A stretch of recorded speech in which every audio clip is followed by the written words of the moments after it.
Back to our channel. जैसा कि students आपके साइंस में 16 लेसन कंप्लीट हो चुके हैं। लास्ट था जल एक बहुमूल्य संसाधन। ठीक है, उसके मैंने क्वेश्चन आंसर वगैरह भी आपको सेंड कर दिए हैं। आई होप आपने वो लेसन अच्छे से रीड किया होगा और क्वेश्चन आंसर अपने फिर नोटबुक में लिख के याद कर लिए होंगे। आज हम लेसन नंबर 17 हमारी जीवन रेखा रीड करने जा रहे हैं। आप सभी ने अपनी बुक ओपन कर ली है और जैसे जैसे मैं आपको पॉइंट समझाऊंगी उन्हें समझना है। ओके, और वीडियो को शुरू से लेकर लास्ट तक पूरा देखना। जैसे कि बेटा बोर्ड पे लिखा है हमारी जीवन रेखा, यानी हमारी जीवन रेखा 1 कैसे है। आप सभी जानते हैं कि हमें जीवित रहने के लिए सबसे ज़्यादा जरूरी है ऑक्सीजन। ठीक है, ऑक्सीजन के बिना हम एक क्षण भी जीवित नहीं रह सकते।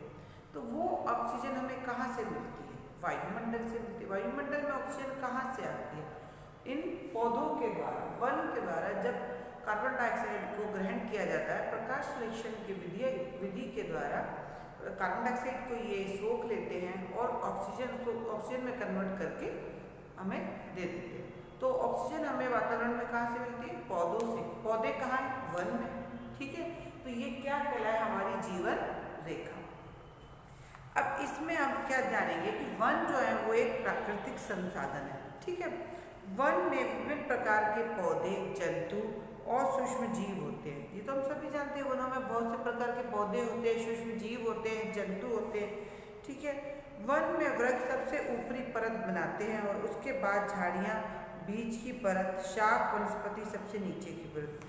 3 लेयर्स होती है। सबसे ऊपर की लेयर्स कौन सी होती है? जो वृक्ष, बड़े बड़े वृक्ष होते हैं, काफ़ी ऊंचे ऊंचे फीट ऊंचे, तो वो सबसे ऊपरी लेयर बनाते हैं। उसके बाद दूसरी लेयर होती है झाड़ियों की होती है और तीसरी लेयर सबसे नीचे जो छोटे कच्चे शाख होते हैं उनकी कहलाती है। तो 3 लेयर्स हो गई।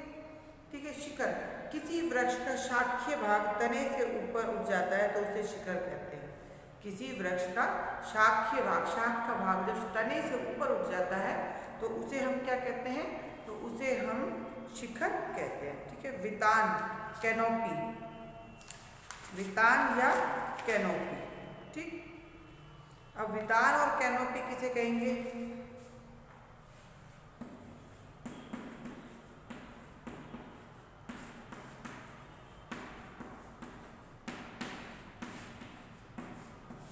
वितान या कैनोपी। वन में ऊंचे वृक्षों की शाखाएं कम ऊंचाई के वृक्षों के ऊपर छत की तरह दिखाई देती है, यह वितान या कैनोपी कहलाता है। अब वन में जो ऊंचे वृक्ष होते हैं, ठीक है, तो वो जो नीचे वाले वृक्ष होते हैं उनके ऊपर क्या लगते हैं? वो एक छत की तरह नजर आते हैं, जैसे इनकी छत हो। तो ये क्या कहला गई? वितान या कैनोपी। तो वनों के अंदर जो ऊंचे वृक्ष होते हैं वो निचले वृक्षों के ऊपर छत की तरह नजर आते हैं, तो उसे हम वितान या कैनोपी कहते हैं। खाद्य श्रृंखला। अब जब वनों की बात चलेगी तो ये एक वर्ड और आएगा, खाद्य श्रृंखला। खाद्य श्रृंखला,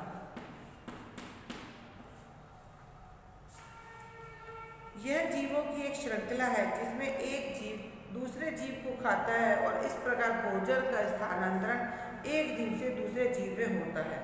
क्या है ये? जीवों की एक श्रृंखला जिसमें एक जीव दूसरे जीव को खाता है। तो इस प्रकार से एक जीव दूसरे जीव का भोजन बनता है। तो इसमें क्या कहते हैं? जीवों से कहते हैं खाद्य श्रृंखला। जैसे कि घास, ठीक है, घास किसके द्वारा खाई जाती है? कीट के द्वारा। ठीक है, कीट किसके द्वारा खाए जाते हैं? कीट मेंढक के द्वारा खाए जाते हैं। ठीक, और मेंढक किसके द्वारा खाए जाते हैं? सांप के द्वारा। और सांप किसके द्वारा खाया जाता है? गिद्ध। तो ये क्या बन गई? ये एक खाद्य श्रृंखला। घास किसका भोजन बनी? कीट का। कीट किसके? मेंढक का। मेंढक किसका? सांप का। सांप किसके? गिद्ध का। ठीक, इस प्रकार से एक खाद्य श्रृंखला चलती है। खाद्य जाल, किसी पारितंत्र से परस्पर जुड़ी। अगला वर्ड हमारा है खाद्य जाल। ठीक है, तो किसी पारितंत्र में परस्पर जुड़ी खाद्य श्रृंखलाओं के जाल को खाद्य जाल कहते हैं।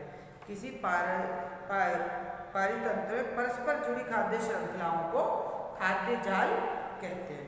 ओके।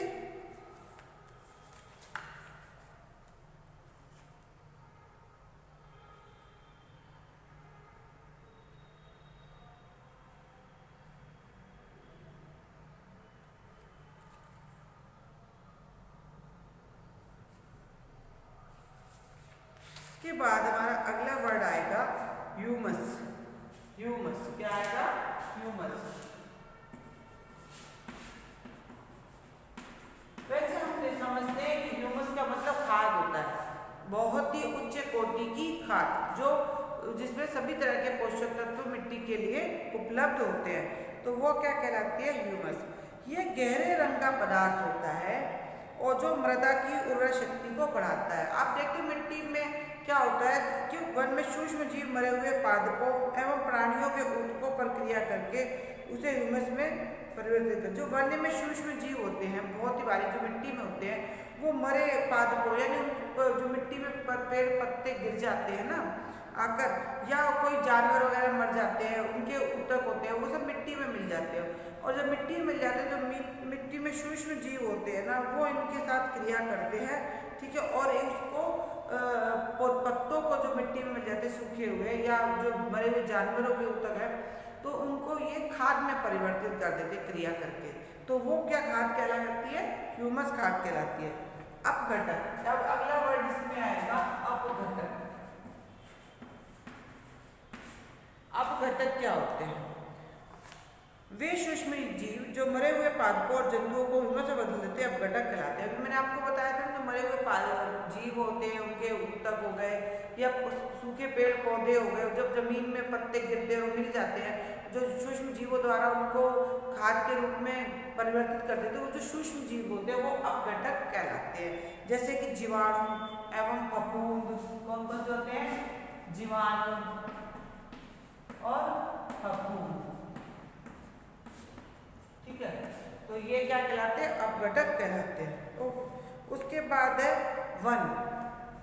वन को हम क्या कहते हैं? हरे फेफड़े। क्या कहते हैं? हरे फेफड़े। क्यों कहते हैं? फेफड़े का क्या काम होता है हमारे शरीर में? सांस लेने का। हम जो सांस अपने अंदर लेते हैं, उसको शुद्ध वायु को अंदर लेके उसको जो वेस्ट बेकार वायु है अशुद्ध, उसको बाहर छोड़ते हैं। तो हमारे शरीर में सांस लेने और छोड़ने का काम कौन करता है? फेफड़े। तो वन क्या है? हरे फेफड़े।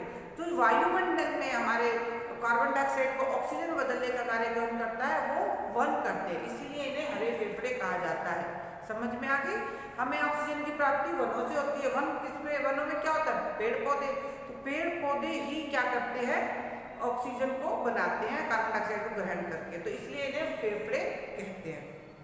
पादप प्रकाश निषरण के प्रक्रम द्वारा ऑक्सीजन छोड़ते हैं। इस प्रकार पादप जंतुओं के श्वसन के लिए ऑक्सीजन उपलब्ध कराने में सहायक होते। वे वायुमंडल में ऑक्सीजन और कार्बन डाइऑक्साइड के संतुलन को बनाए रखते हैं, इसलिए वनों को हम फेफड़े कहते हैं। समझ आए? वायुमंडल में ऑक्सीजन और कार्बन डाइऑक्साइड के संतुलन को कौन बनाए रखता है? वन। तो इसीलिए हम इनको क्या कहते हैं? हरे फेफड़े। वनों के प्रभाव। यदि वन ना हो तो वायु में कार्बन डाइऑक्साइड की मात्रा बढ़ेगी, इससे पृथ्वी पे ताप में भी वृद्धि होगी। ये भी सही है। अगर वन नहीं होंगे तो कार्बन डाइऑक्साइड को ऑक्सीजन में कौन परिवर्तित करेगा? तो पृथ्वी पर क्या होगा? कार्बन डाइऑक्साइड की मात्रा बढ़ जाएगी और पृथ्वी का तापमान बढ़ना शुरू हो जाएगा। वृक्षों में पौधों के न होने से जंतुओं को भोजन का आश्रय नहीं मिलेगा। ये भी सही है। वृक्षों और एवं पौधों के, अगर वृक्ष और पौधे नहीं होंगे तो जीव जंतुओं को अपना भोजन कैसे मिलेगा? या वो कहाँ पर रहेंगे? पक्षी हैं, वो पेड़ों पर अपना घर घोंसला बनाते हैं। अगर पेड़ ही नहीं होंगे तो पक्षी अपना घोंसला कैसे बनाएंगे? जो जंगली जानवर है वो जंगलों में रहते हैं। अगर जंगलों में वन ही नहीं होंगे तो वो जंगल कैसे? तो वो कहाँ पर रहेंगे? तो वन नहीं होंगे, पेड़ पौधे नहीं होंगे, तो जीव जंतुओं को भोजन और आश्रय कैसे मिलेगा? वृक्षों के न होने से मृदा को जल धारण नहीं कर पाएगी, जिसके कारण बाढ़ आएगी। ये भी सही है।